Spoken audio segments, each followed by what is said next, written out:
عقیدہ معاد تو ہے لیکن ایمان نہیں ہے. اگر معاد پر ایمان ہوتا آدمی گناہ نہ کرے نا.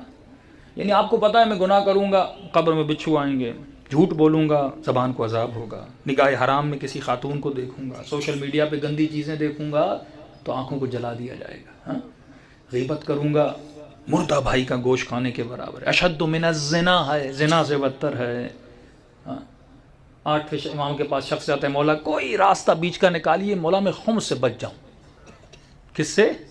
خمس سے بچ جاؤں. یہ آپ مت سمجھیے کہ آپ میں ایسے لوگ ہیں، اس زمانے میں بھی تھے. مولا کو کہتے ہیں مولا کوئی بیچ کا راستہ جسے ہم شارٹ کٹ کہتے ہیں، مولا تھوڑا بہت بچ جاؤں، مال بہت ہے. امام رضا نے جلال میں آ کر کہا کہ یہ جو خمس ہے اعون لدیننا، یہ ہمارے دین کا مددگار ہے. تم چاہتے ہو کہ میں تمہارے دین کو تباہ کر دوں؟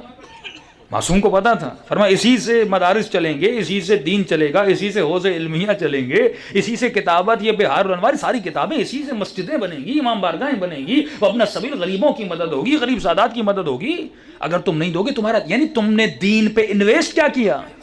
بیٹے پہ کر رہے ہو، گھر پہ کر رہے ہو، مال پہ کر رہے ہو، سردی لگ رہی ہے ٹوپی لے رہے ہو، ہر چیز لے رہے ہو، لیکن تم نے اپنے دین کے لیے کیا؟ بدن کو سردی لگتی ہے تو جیکٹ لیتے ہو، بدن کو گرمی لگتی ہے تو اے سی لیتے ہو. تم نے اپنے دین کے بچانے کے لیے کیا؟ یہ مسجد دین کا بچانے کا کام ہے. ہر محلے میں ایک اچھی مسجد ہونی چاہیے. یہ مجالس تمہارے دین کے بچانے کا کام ہے. یہ مدارس تمہارے بچوں کی تعلیم کا کام ہے. یہ تعلیم قرآن تمہارے بچوں کو آخرت کا درس دینے. تم نے کتنا انویسٹ کیا اپنے دین پر؟ امام نے کہا انہوں دین ہے، نہیں دینا تو نہ دو، لیکن اگر دینا ہے تو پروپر دو. اگر دینا ہے تو یہ حق سمجھ کے دو. تو جب انسان معاد سے دور ہو جاتا ہے، جب خدا خود کہتا ہے یہاں دو گے 10 گنا کر کے وہاں دوں گا. خود فرماتے ہیں جو نیک ہے، امام حسین فرماتے ہیں میں اس کی قبر میں جاتا ہوں، ہم اس کی قبر میں آتے ہیں. ایک واقعہ سناؤں اور زحمت کو تمام کروں. جب انسان دیندار بنتا ہے تو اس میں ایک صفت پیدا ہوتی ہے. وہ صفت جسے ہم خوف و رجا کہتے ہیں نا، امید اور خوف، اللہ کا ڈر اور خوف. یہ ڈر محبت خدا میں بھی پیدا ہوتا ہے، یہ ڈر جہنم کی وجہ سے بھی پیدا ہوتا ہے. مشہد میں ایک بہت بڑے عالم گزرے ہیں، ان کے داماد تھے. تو وہ کہتے ہیں کہ میں نے ان کی بیٹی کا رشتہ لیا، شادی ہوئی،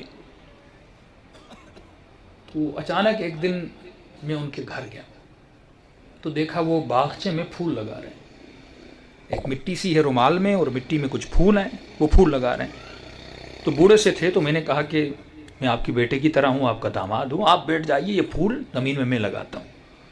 تو انہوں نے کہا نہیں میں خود لگا دوں گا. کہا نہیں مجھے صحیح طریقے سے لگانا آتا ہے، پھول خراب نہیں ہوں گے، میں لگاتا ہوں، آپ بیٹھ جائیے اور دیکھتے رہیے، اگر غلطی کروں تو مجھے ٹوک لیجیے گا. کہا ٹھیک ہے تم لگاؤ میں دیکھتا ہوں. کہتے جب وہ پھول میں نے اس مٹی سے نکال کر اور گھر کی مٹی میں ڈالا تو انہوں نے کہا دیکھو پھول کو صحیح طریقے سے جھاڑنا، اس پہ جو مٹی لگی ہوئی اس کی جڑوں میں اس کو صحیح طریقے سے جھاڑنا. میں نے قبلہ پھول کو جب مٹی میں لگایا جاتا ہے تو اس کی جو نرم مٹی ہے گیلی وہ پھول پہ ہونی چاہیے تاکہ وہ صحیح طریقے سے بڑھ سکے.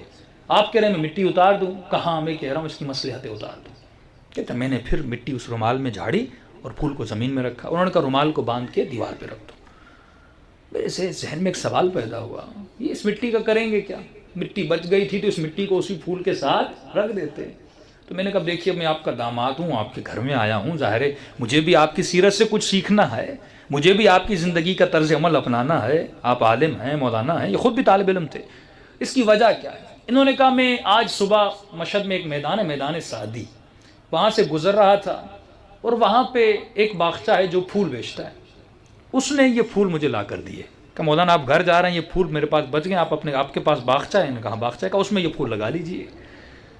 پھر کہا وہ جہاں پہ باغچہ ہے اس کا وہ زمین اوقاف کی زمین ہے، وقف شدہ زمین ہے. جب آپ کو کوئی زمین وقف کی جاتی، مثال کے طور پر اگر یہ پلاٹ وقف کیا گیا، آپ اس کی اینٹیں کہیں اور نہیں لے جا سکتے، حرام ہے. بعض مجتہدین احتیاط کا فتویٰ دیتے ہیں جو آدمی کرائے پہ بیٹھا ہے وقف کی زمین پر، اس کی چیزوں کو کہیں اور استعمال نہیں کر سکتا. یعنی یہاں کی مسجد کی اینٹیں لائے گھر کی دیوار میں لگا دیں، یہ صحیح نہیں ہے، جائز نہیں ہے. تو انہوں نے کہا میں احتیاط کر رہا ہوں. اب اس نے پھول دیے ہیں، یہ پھولوں کی مٹی اس زمین کی ہے، میں اپنے گھر میں کیسے رکھ سکتا ہوں؟ لہذا صبح جب جاؤں گا تو یہی مٹی لے جاؤں گا اس زمین پہ. اسے کہتے ہیں ظرافت. یعنی انسان اپنی دیندار ہونے میں اتنی ظرافت کی نگاہ رکھے, باریک بھی نہیں. بینک سے جب پیسے نکالتے ہو اس پرچی کو بھی پڑھتے ہو. ایک آدمی تھا, اس ایک بندے نے بینک اکاؤنٹس کو ہیک کیا تھا ایران میں. تو وہ ہر کسی کے اکاؤنٹ سے, مثال کے طور پہ آپ 1000 روپیہ نکال رہے ہیں تو ہر کسی کے اکاؤنٹ سے 5 روپے مائنس کر دیتا تھا. اب ایسے 5 روپے 1 لاکھ لوگوں کے اگر نکلے تو وہ کتنا بن جاتا ہے. تو ایک بندہ اتنا حساب کتاب والا تھا, وہ پرچی نکلتی تھی 5 روپے کاؤنٹ کرتا تھا. تو اس نے دیکھا بھائی جب بھی پیسے نکال رہا ہوں 5 روپے کم ہے. اس نے جا کے کیس کیا, وہ چور پکڑا گیا. جب اپنے دنیا کے معاملات میں اتنی باریک بھی نہیں رکھتے ہو تو دین کے معاملات میں کیوں نہیں رکھتے؟ دین میں بھی